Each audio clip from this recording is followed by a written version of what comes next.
Now, Liberia has an unenviable, get it right, record. The country has some of the highest incidences of sexual violence against women in the world. One study recently revealed that 26% of women and girls had been raped outside of marriage.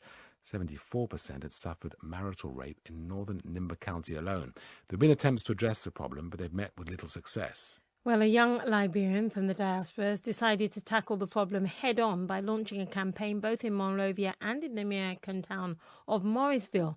The campaign gets underway on Saturday, and we can speak now to the young activist. She's Berenice Mulubah, and she joins us live on Newsday. Greetings to you, Berenice. Tell us what the name of your campaign is and how you intend to tackle what is, to say it's a mammoth task is an understatement. The name of the campaign is Spray Your Lapa Against Rape in Liberia. And spraying your lapa is a symbol of outcry. The lapa is the wrap that Liberians traditionally wear. And as part of our Liberian culture, it's used and spread on the ground for either celebration or outcry. And in this incident, it's being used as an outcry for the community to get involved in rape prevention. So it's symbolic, spreading your wrapper. You call it lapa, some call it kanga, some call it wrapper that you wrap around your waist. How, this is symbolic of something which, just to hear those figures is quite staggering. How will you tackle it in places like Nimba County, where, as we've heard, 74% of women suffering marital rape? Well, Liberia do have a rape culture where rape has been become part of the norm in Liberia.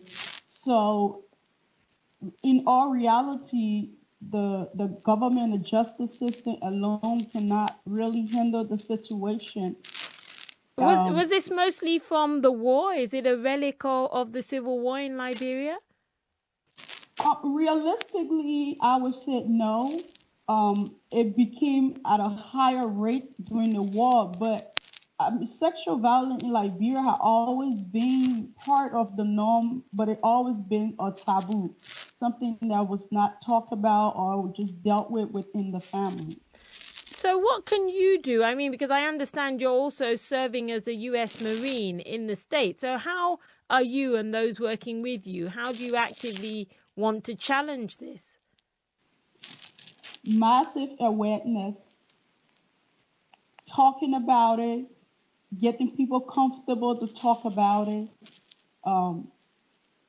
passing on information by word of mouth.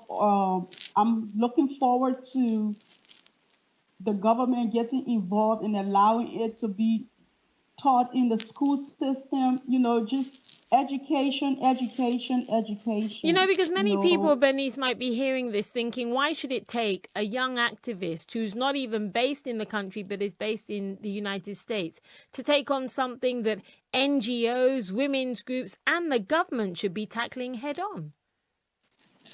I think when it comes to sexual violence, it's a humanitarian issue, is a human issue.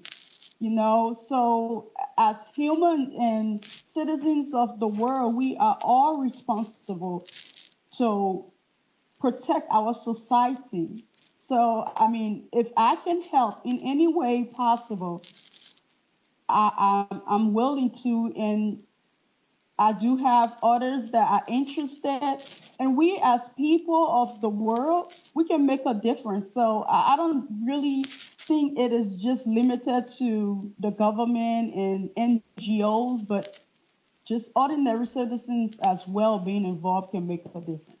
Berenice, good luck to you. Well done with your campaign, and we pray many people do take your activism, your message on board. Spread your lapa. I was speaking to Berenice Mulubah, who is in the US Marines but is taking her fight back home to Liberia. You're listening to Newsday on the BBC World Service.